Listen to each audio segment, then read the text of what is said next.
Steve, how many people realize that there are somewhere between 130 to 150,000 dead Syrians right now?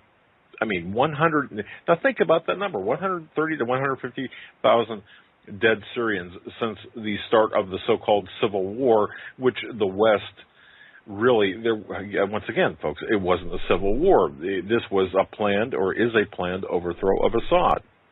There's over 1 million refugees, and a lot of them are Christians and Alawites that are going from Syria into Iraq. Folks, how bad, and Steve, how bad does it have to be in Syria for you for the average normal person?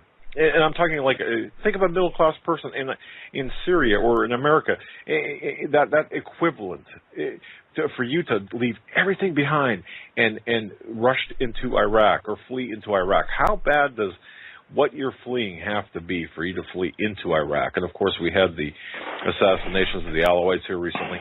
But all of this together, this is a time for mischief. This is a time where, just like in the passage of the Federal Reserve, you know, when Congress was away, there was no quorum. I mean, this right now, what we're seeing right now is a time, the most dangerous time, I believe, in the history of the world, at least in the recent history of the world. What do you think about that? I concur with you, Doug. You've just nailed it on the head. And plus, we're just getting the statements that the United States, or that the president is going to sign the United Nations Small Weapons Ban Treaty. Here's what people don't understand.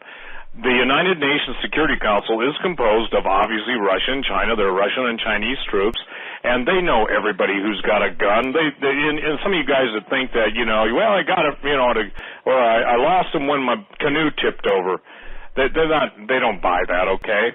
Here's what's happening. We are a brain-dead and controlled society to the point that if you don't turn off the TV and start looking, let me say this, Doug, do you think most people would even turn off the TV if they know they have been controlled and they're being controlled by infrasound, by subliminal messages that are saying resistance is futile, surrender, they only want for your good, and the campaign will be come with us, the Russians or Chinese will say, and we'll let you live. You'll be our slaves, but you get to live. The children. Let me talk about the school thing, because this really, I'll say it this way, infuriates me beyond measure. When I first started getting reports from across the United States of supposed booksellers and Russian booksellers, there were two different themes. One was Latvian students that had a placard around their neck for Southwestern, and then the others, even some saying that they had bodyguards and they had dossiers. A dossier is just simply a cheat sheet on who you are, where you're born, where your parents. Intelligence gathering operations. Well, all the nincompoops go on Facebook and said, well, my police chief said that this is all just a legitimate deal. Well, your police chief is a dumbass, ladies and gentlemen, if he said that, because you can't explain the mismatching. And I have law enforcement friends across the country who said, Steve, we would have busted them in an instant if their registration doesn't match their title or their license plates. I mean, that's the first thing they look for, stolen cars. Yet the apologists, and here's what I'm trying to get across tonight, Doug, if I can speak the entire law enforcement across the United States of America, those of you who are being told you're going to be, you know, well taken care of, your families will be used as hostages against you. Let me say that again. Your families will be used as hostages against you. Remember all the exercises over the years with schools where the children are being taught to obey the authorities. They'd be put on buses and taken to a safe place. This whole Sandy Hook falsity, all of the stuff, they're going to take your children. And again, this is so amazing, you know. People say, well, do you think they're going to come take my gold away? I said, well, maybe the question should be, do you think they're coming to blow you away? In other words, it's the stuff mentality versus your life mentality. Does that make sense, Doug? People are so concerned. I mean, you know, does this mean I won't get to watch The Young and the Restless? I got to tell you, I have to pray, and I thank God for all you intercessors that, Lord, keep my heart right. because we've got to get across to people by the power of the Holy Ghost, breaking through the denial, breaking through the normal biasing, breaking through the mind control, that this stuff is real and it's happening. You know what, Steve, if I can add a personal story here really quick, just to tell people and tell you, we haven't shared this, or I haven't shared this with you, to let people know how far advanced the dossiers on people are and the intelligence gathering operations are. Yesterday, I met with a extended family member whose job is he flies to numerous states all across the country. 2 weeks ago, he lost his wallet. He had flown to Nebraska, stayed at a hotel, and somebody stole his wallet out of his car. So he had a problem. He had a plane ticket, but coming back home to where he lived, he didn't have any identification when he got to the boarding window or to board the plane. He was pulled aside by the TSA. A DHS officer came down, and this is the most incredible thing I've heard, Steve.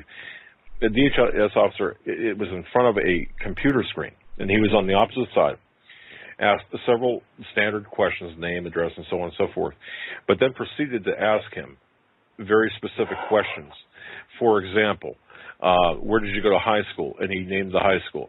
And the DHS officer said, what was your school's mascot? And of course, he had it right there on the screen.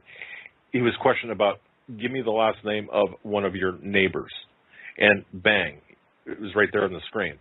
You talk about zeroing in and the advancement of the information that is being held on every American citizen right now. When you mentioned dossier, that made me think of that. So understand that we are so far down this trail. We're so far down. It's just incredible. So people aren't getting the enormity of this. They're not understanding how enormous this is. They're not understanding their fate. So, but most importantly, right now, look, you know what, Steve?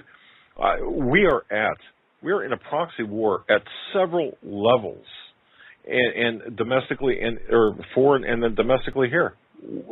Look at what's happening here. You mentioned about the race riots.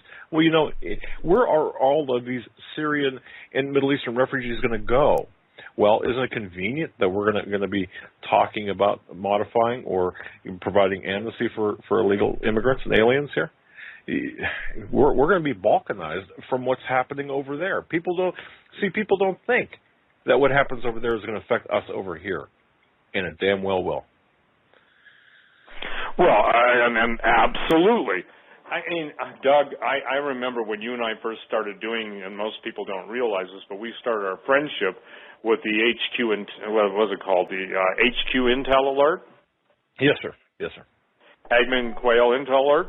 In those days, you and I were both, if I remember right, you and I were both doing a lot of talk radio on, Goodnight Buffalo and different places around the country, but warning about Buffalo, New York specifically.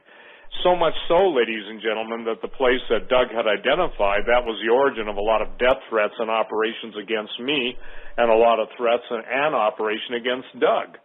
Well, it was so not received by the pundits on the board who evidently they knew more than us, but George Bush even talked about, after he had lost the presidency, he basically stated, or forgive me, not lost it, but was done, he basically stated a couple months after that we almost, meaning the United States, almost bombed Buffalo, New York. That was the armory that Doug had identified. Remember that, Doug? I sure do. Yeah. It still stands. Without giving away the farm, ladies and gentlemen, what we're trying to tell you is this: brave men and women, well placed, are giving us their last warnings that they can give. And Doug, you know this. A lot of your friends and a lot of my friends have basically said, Steve, why do you, and one of them said, why do you and Doug go to such an effort to try and basically, one guy said, Steve, you'd be nice to call them morons. And I said, well, I got to do this. It's my calling in Jesus. But he said, why do you guys go to so much effort and to try and warn the people who absolutely do not want to see it? And I said, some do. And that was my answer, Doug. That's my only answer. Some do, and we're both trying to be obedient to walk through the doors that the Lord has opened. because since you've been doing the Hagman and Hagman, you and Joe, I mean, a lot of people have given their heart to Jesus around the world. And people don't know this, but there are times when Hagman and Hagman's the #1 talk radio show worldwide over some of the biggest guys that are on talk radio. Is that a truth? Yeah, it is, and I'm not sure exactly how we've done that, but yeah, it certainly is. Well, it's the favor of the living God, because Christians, the ones that are waking up, are trying to get the best. You know, they're trying to get the best. You know. Well, and what we try to do through our guests like you and Pastor Langford and Greg Evenson and others, we try to bring as much useful information, actionable intelligence to the listeners as possible, and combine that, of course, with the living Word. So, you know, this is Steve. You say it so well. It's a battle of principalities of darkness. It's not just an earthly battle. This is a heavenly battle as well. We're fighting a heavenly battle. So, you know, if we can save one person through our efforts, one more person, if we can buy one more day, it's all worth it, at least in my view. Amen, brother. And you know, Mickey just sent me an email, and we better deal with this too. He said, what about schools requiring 3-day packs for incoming kids? Well, 3 days, Mickey writes, Steve, you know, a bus can go a long way in 3 days. They're coming for the kids. Why would they take the kids? Well, you've got slavery. You've got a whole nation of future citizens that you can mold and control. Plus, for all the sickos out there, you got an infinite playpen for perversity and you know, the stuff that goes along with child rape. And unfortunately, Doug, can I say something? I don't believe that anybody should go into this time period without reading the book, The Rape of Nanking. I think this is like, can I say this? This is like the worst time in history. Jesus says that there's never been a time like it, nor would be again, except the days be shortened. There'd be no flesh left alive. Yet for the elect's sake, those days are going to be shortened. And we've got basically evil on steroids. We've got the most in-your-face attempt to destroy every single barrier that the living God had ordained, that he had put into place. And it's war. It's war. And yet, this is like, can I say something? This is like people thinking that if they just are kind and in denial, they'll be like the marshmallow or the Pillsbury Doughboy, and when anybody puts a finger in them, it'll just bounce out because they're so jolly. Now, there you got it. Somebody bayoneting the Pillsbury Doughboy, okay? Or the Michelin Tire Man, you know, being machine gunned. The point is that I just got a picture of that, by the way. You know, the thing is that there is such a abject denial of reality.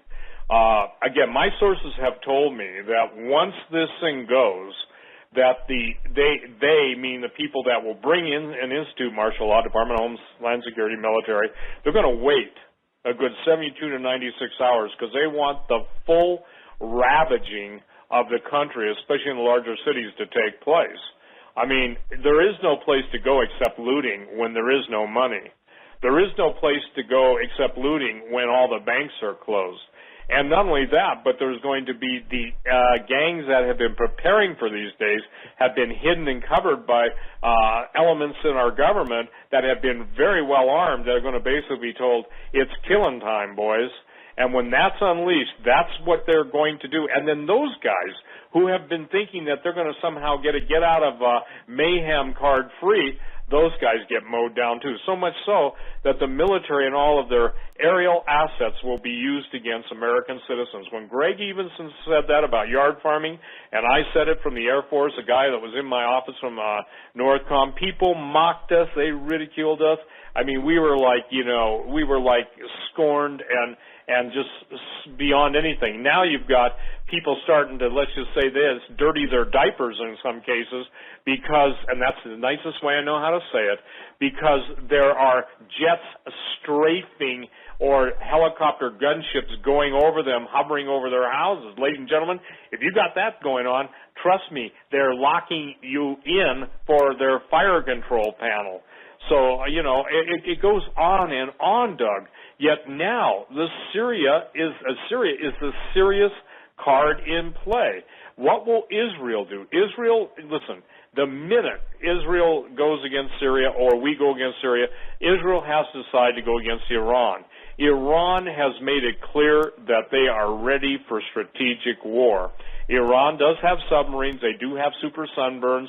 They have PT boats, and we're going to lose an aircraft carrier, and we're going to lose a lot of men because of the arrogance of the U.S. military and believing they can make war against a holy God and prevail.